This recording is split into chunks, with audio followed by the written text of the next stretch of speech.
तो environmental chemistry के अंदर हम ये पढ़ेंगे कि किस तरह जो केमिकल्स हैं वो हमारे एनवायरमेंट को असरअंदाज होते हैं या एनवायरमेंट पे इफेक्ट करते हैं। मतलब ये उन केमिकल्स की स्टडी है जो इफेक्ट करते हैं हमारे एनवायरमेंट पे। ठीक है। अच्छा, तो उन केमिकल्स के बारे में पढ़ेंगे जो समझे पोल्यूशन पैदा करते हैं, और उनमें एयर पोल्यूशन भी है। कुछ केमिकल ऐसे हैं जो एयर को पोल्यूट कर देते हैं, क्योंकि एयर में आपको पता है ऑक्सीजन होती है, नाइट्रोजन है, कार्बन डाइऑक्साइड की थोड़ी मिकदार होती है, वाटर वेपर्स हैं। मगर कुछ इस तरह के केमिकल्स हैं, जैसे सपोज करते हैं कार्बन डाइऑक्साइड गैस जो फैक्ट्री से निकलती है, या sulphur dioxide gas, sulphur trioxide, nitrogen dioxide gas NO2 gas, या ओजोन, ये हमारे एटमॉस्फेयर को क्या कर देती है, पोल्यूट कर देती है। या सपोज करते हैं इंडस्ट्री का जो धुआं होता है, स्मोक जिसको हम कहते हैं, वो भी हमारे एटमॉस्फेयर को क्या कर देता है, एटमॉस्फेयर को इफेक्ट करता है। अच्छा, दूसरा होता है वाटर पोल्यूशन। जाहिर है जो हम पानी पी रहे हैं, अगर वो पानी पोल्यूटेड हो जाए, उनके अंदर कुछ केमिकल्स मिल जाएं जो हमारे सेहत के लिए नुकसानदेह है, तो इसका मतलब है ये क्या हो जाएगा, वाटर पोल्यूशन में आ जाता है, वाटर पोल्यूशन।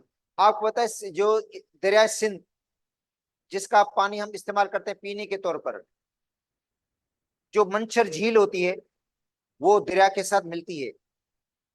और मंछर झील में आपको पता है कि बहुत सारा इस तरह का पानी है जो सपोज करते हैं गंदा पानी उसके अंदर आता है, तो वो भी दरिया सिंध के अंदर पानी शामिल हो जाता है मंछर झील का, तो वो उसको क्या कर देता है, पोल्यूट कर देता है। या सपोज करते हैं कहीं इंडस्ट्रियल एरियाज हैं, इंडस्ट्रीज हैं, उनका पानी जो है वो दरिया के पानी के साथ मिल जाता है, या पानी जो हम पीते हैं उसके साथ मिल जाता है, तो वो भी क्या कर देते हैं, पानी को क्या कर देता है, वो पोल्यूटेड कर देता है, पानी को आलूदा कर देता है। तो एक होगी वाटर पोल्यूशन, एक होगी एयर पोल्यूशन, एक नॉइस पोल्यूशन भी है अपनी जगह पे, क्योंकि आपको पता है ऑटोमोबाइल्स वगैरह ये हैं, ठीक है, इनकी वजह से नॉइस पोल्यूशन भी होती है। अच्छा, दूसरी होती है सॉइल पोल्यूशन। जिस जमीन का हम खा रहे हैं, अगर सबको कहते हैं वो जमीन पोल्यूटेड हो जाए, उसके अंदर ऐसे केमिकल शामिल हो जाएं जिसमें हम खेती बाड़ी कर रहे हैं, तो उसका मतलब है वो केमिकल्स हमारे डाइट के अंदर शामिल हो जाएंगे, और ये भी क्या है, एक फूड चेन पोल्यूशन पैदा करते हैं। तो ये कल हम टॉपिक पढ़ रहे थे, पोल्यूशन के डिफरेंट टाइप्स पढ़ रहे थे। अच्छा, फिर हमने पढ़ा था कि जो जिस जमीन के हम रहते हैं उसके कुछ एरियाज हैं, जिनमें एक कहता है लिथोस्फेयर, जमीन का एरिया जिसमें पहाड़ वगैरह आ जाते हैं। एक होता है हाइड्रोस्फेयर, का मतलब है पानी, जमीन के ऊपर जो पानी है, जेरे जमीन पानी है, इसको कहता है हाइड्रोस्फेयर। एक होता है एटमॉस्फेयर, जिसमें हम सांस ले रहे हैं। अब उसके अंदर भी क्या है, जमीन से जो 0 से लेकर 11 किलोमीटर तक एक लेयर है, 11 से 50 तक दूसरा लेयर है, 50 से 85 तक तीसरा लेयर है, और 85 से 500 किलोमीटर तक तीसरा चौथा लेयर है। हर लेयर की अपनी अलग कंपोजिशन है। जो एटमॉस्फेरिक गैसेस हैं, कार्बन डाइऑक्साइड, नाइट्रोजन, ऑक्सीजन जो भी है, ठीक है, वो पहले वाले लेयर में होती है। वो क्या होती है, पहले वाले लेयर में होती है। जैसे हम हाइट पे जाएंगे इनकी मिकदार क्या हो जाती है, कम हो जाती है, और तो सांस लेने में दुश्वारी होती है हमें। तो ये हम टॉपिक पढ़ रहे थे। आज पढ़ेंगे ऑक्साइड्स, जो एटमॉस्फेयर को पोल्यूट करते हैं, ऑक्साइड्स हैं।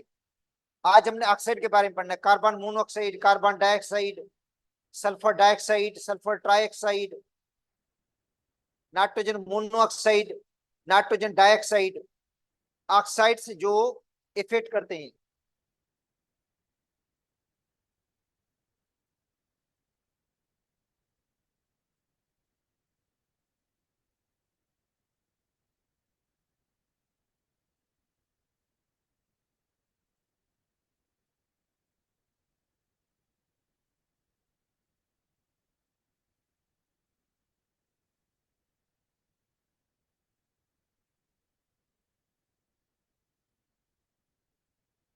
आज क्या पढ़ेंगे हम बेटा? आज हमने पढ़ना है reactions of CO x. CO x का मतलब है carbon monoxide, carbon dioxide. X क्या है? ऑक्सीजन की तादाद है। ऑक्सीजन की तादाद एक भी हो सकती है बेटा, दो भी हो सकती है। इसका मतलब है इसके अंदर आएगा कार्बन मोनोऑक्साइड, कार्बन डाइऑक्साइड। अच्छा, उसके बाद है NOx। NOx के अंदर क्या आएगा? Nitric oxide, nitrogen dioxide. NO nitric oxide और नाइट्रोजन डाइऑक्साइड। दूसरा है वोलेटाइल ऑर्गेनिक कंपाउंड्स बेटा, VOC। VOC का मतलब है volatile organic compound. Volatile organic compound कौन से? जैसे फसलों के ऊपर हम स्प्रे करते हैं, क्रॉप्स के ऊपर स्प्रे करते हैं, वो वोलेटाइल होता है। अच्छा, वो भी एयर के साथ शामिल हो जाता है, तो ये वोलेटाइल ऑर्गेनिक सॉल्वेंट है। या जो गैसेस जो फ्रिज के अंदर इस्तेमाल होती हैं, एयर कंडीशन के अंदर इस्तेमाल होती हैं, वो भी वोलेटाइल ऑर्गेनिक कंपाउंड्स हैं जो भी जल्दी एवापोरेट हो जाते हैं। तो अच्छा, इस तरह फ्यूल है, जो फ्यूल है वो भी वोलेटाइल होता है, पेट्रोल डीजल वगैरह, ये क्या वोलेटाइल है, ये जल्दी एवापोरेट हो जाता है। तो ये है वोलेटाइल ऑर्गेनिक कंपाउंड्स बेटा, VOC, वोलेटाइल ऑर्गेनिक कंपाउंड्स। देखो VOC है वोलेटाइल ऑर्गेनिक कंपाउंड। अच्छा, इसके अलावा सल्फर के compound, sulphur dioxide, sulphur trioxide, लिखा हुआ SO एक्स। एक्स क्या है? ऑक्सीजन की तादाद है। ऑक्सीजन की तादाद दो भी हो सकती है, तीन भी हो सकती है। Sulphur dioxide, sulphur trioxide. इसके अलावा ओजोन और क्या है? ये सब ऑक्साइड जो हैं, ये एटमॉस्फेयर को क्या कर देते हैं? पोल्यूट कर देते हैं। ये एटमॉस्फेयर को क्या करते हैं? पोल्यूट कर देते हैं, आलूदा कर देते हैं। और इनमें तो कार्बन मोनोऑक्साइड जहरीली गैस है, और ये जल्दी हेमोग्लोबिन के साथ कंबाइन हो जाती है, और इंसान की डेथ भी हो सकती है उससे। क्योंकि कब कुछ लोग ऐसे होते हैं, जैसे कमरे के अंदर सर्दियों के अंदर कोयला जला देते हैं, मतलब कमरा बंद है और कोयले की क्या उन्होंने जला दी है कमरे के अंदर, तो जब ऑक्सीजन की सप्लाई कम हो जाएगी, तो जब कोयला जलता है तो बनाता है कार्बन मोनोऑक्साइड, और वो कार्बन मोनोऑक्साइड जहरीली है। वो चल लेते हैं किसके अंदर? सांस के अंदर ले लेते हैं, और कार्बन मोनोऑक्साइड जल्दी किसके साथ मिल जाती है? हेमोग्लोबिन के साथ, और डेथ पॉसिबल है, हो सकती है। या जो फ्यूल है उसकी इनकम्प्लीट ऑक्सीडेशन हुई है। क्या हुई है? Incomplete oxidation. एक होते है कंप्लीट ऑक्सीडेशन, उससे बनते कार्बन डाइऑक्साइड। जब उसकी इनकम्प्लीट कंबशन होगी, इनकम्प्लीट, तो बनेगी कार्बन मोनोऑक्साइड। कोयले की या फ्यूल की इनकम्प्लीट कंबशन होती है, इनकम्प्लीट, तो क्या बनती है? कार्बन मोनोऑक्साइड गैस बनती है, जो ज्यादा खतरनाक है। और कार्बन डाइऑक्साइड गैस पूरे अर्थ के टेम्परेचर को बढ़ा देती है। इनको कहते हैं green house gases. Green house gases क्या है? टेम्परेचर को बढ़ाती हैं ये, एटमॉस्फेयर के जो टेम्परेचर उसको राइज कर देती हैं। तो इनके बारे में पढ़ना है हमने।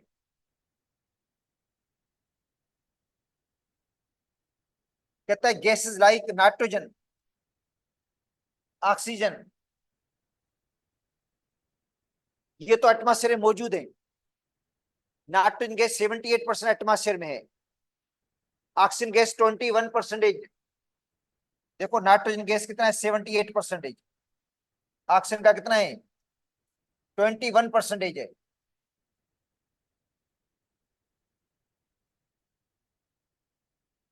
ऑक्सीजन का 21% है।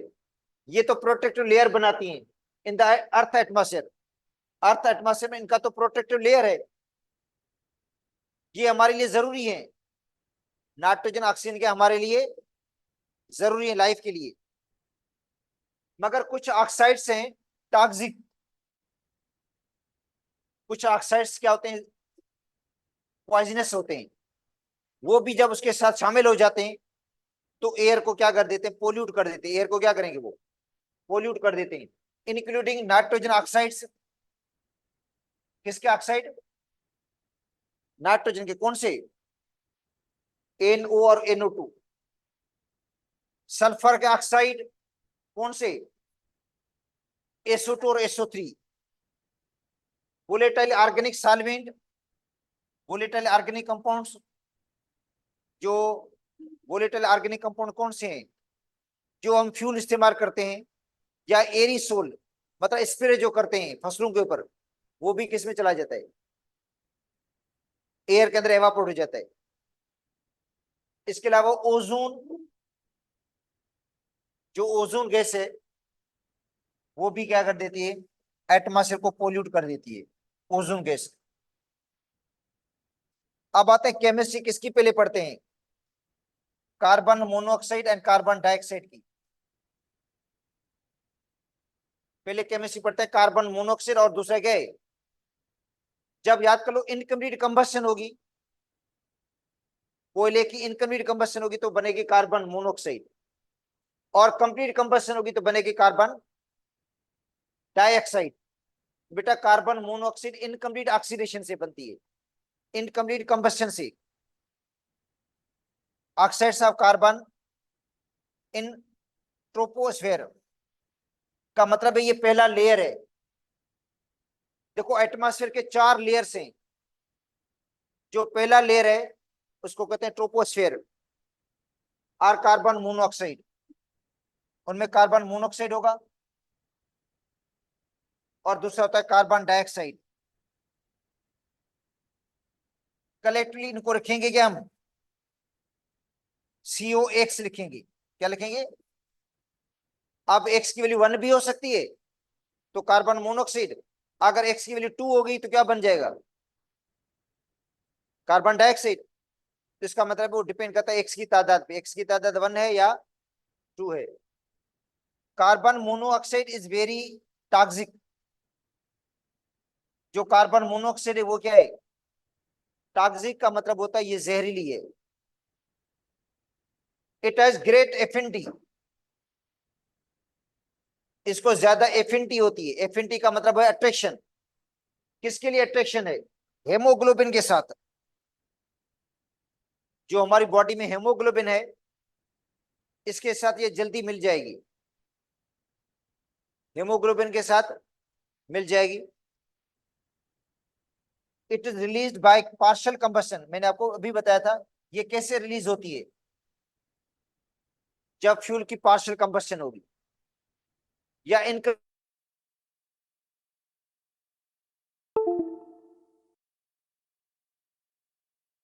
Added to atmosphere due to the combustion of fossil fuel.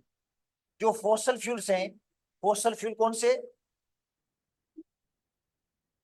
एक तो आता है पेट्रोल आ जाता है, एक कोयला भी आ जाता है, ठीक है, या नेचुरल गैस भी आ जाती है, इनको हम कहते हैं फॉसिल फ्यूल।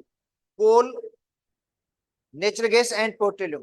बेटा ये फॉसिल फ्यूल है, कोल है, नेचुरल गैस है, और पेट्रोल, इनको क्या कहते हैं हम, फॉसिल फ्यूल, जो हमने स्टार्टिंग में पढ़ा था fossil fuel, such as coal, wood, petroleum, ये फॉसिल फ्यूल है। जब उनकी कंप्लीट कंबशन होगी तो क्या बनेगी, कार्बन गैस बनेगी। It is release during the respiration. देखो रेस्पिरेशन में हम सांस लेते हैं, ऑक्सीजन लेते हैं, और जो बाहर गैस निकालते हैं वो कौन सी होती है, कार्बन डाइऑक्साइड। जो बाहर निकालते हैं वो कौन सी गैस है, कार्बन डाइऑक्साइड गैस है। क्योंकि हम जो सांस में ऑक्सीजन लेते हैं तो हमारी बॉडी के अंदर स्लो कंबशन होती है, किसकी, ग्लूकोज की। जो ग्लूकोज है उसकी स्लो कंबशन होती है हमारी बॉडी के अंदर, और वो ग्लूकोज किस में कन्वर्ट हो जाता है, जलकर, कार्बन डाइऑक्साइड में, दूसरा वाटर में, और तीसरा हीट भी रिलीज होती है। तो इसका मतलब है हमारी बॉडी में जो ग्लूकोज है उसकी स्लो कंबशन होती है, उसी स्लो कंबशन से भी कार्बन गैस बनती है।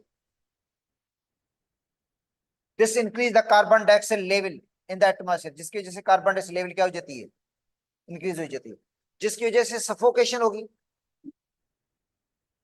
जिसकी वजह से क्या होता है, सफोकेशन होती है और रेस्पिरेटरी डिसऑर्डर भी होता है, सांस लेने में भी क्या हो जाती है, दुश्वारी होती है। अब अच्छा, कभी कभी ऐसा होता है जब स्टूडेंट्स क्लास में बहुत ज्यादा होते हैं तभी बहुत ज्यादा सफोकेशन होती है, सांस लेने में प्रॉब्लम होती है, क्योंकि सारे स्टूडेंट्स कार्बन गैस खारिज करते हैं। जाहिर जाहिर कार्बन गैस से तो ऑक्सीजन को ले लेते हैं और कार्बन गैस को क्या करते हैं, वो खारिज करते हैं, जिसकी वजह से सफोकेशन होती है और सांस लेने में दुश्वारी होती है। तो अब देखो ये रिएक्शन हो जाता है C6H12,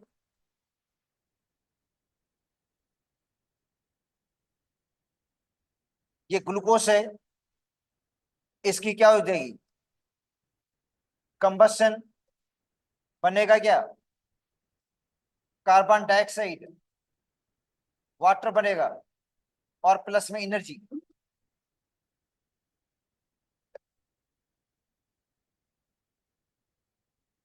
ठीक है, देखो जो हम काम करते हैं, एनर्जी जो हमें मिलती है वो इसी से मिलती है, ग्लूकोज की कंबस्शन से, ग्लूकोज की कंबस्शन।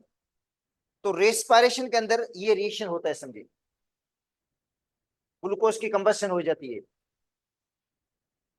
अच्छा, उसके बाद है chemistry of oxides of nitrogen, nitrogen monoxide, nitrogen dioxide. एक तो नाइट्रोजन मोनोऑक्साइड है, दूसरा क्या है, नाइट्रोजन डाइऑक्साइड। अच्छा, ये नाइट्रोजन डाइऑक्साइड एसिड रेन का सबब भी होता है।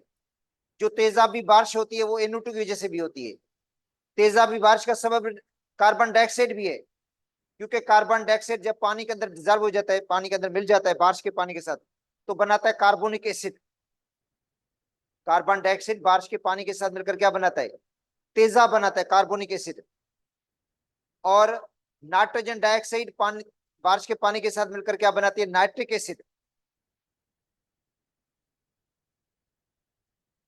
कहते हैं there are two main oxides of nitrogen which cause air pollution.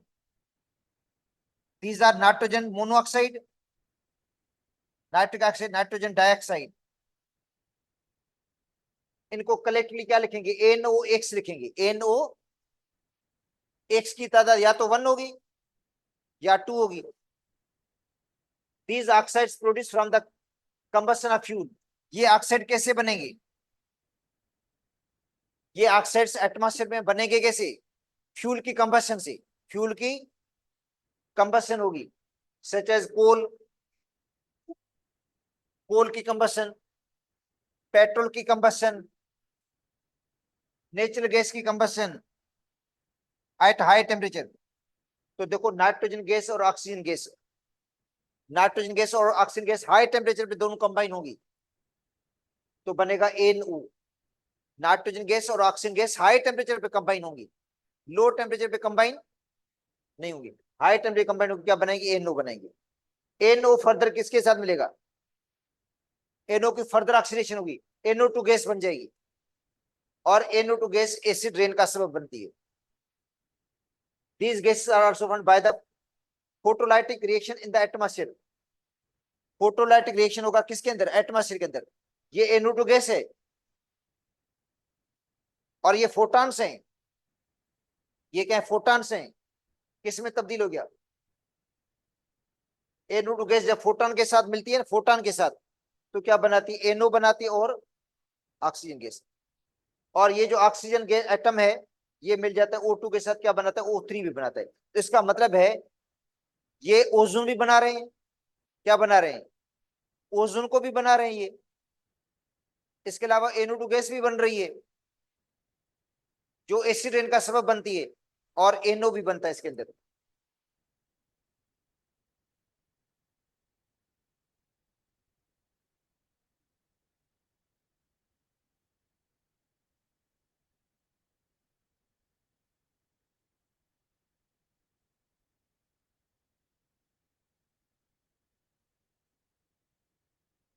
अच्छा, उसके बाद है higher concentration of NO and O2, NO2। अगर NO की और NO2 की कंसंट्रेशन बढ़ेगी तो ये नुकसानदेह है, और जिससे क्या होगा, एक तो एसिड रेन होगी और दूसरा ओजोन की फॉर्मेशन होगी, ओजोन की फॉर्मेशन, क्योंकि ये पढ़ाया मैंने आपको।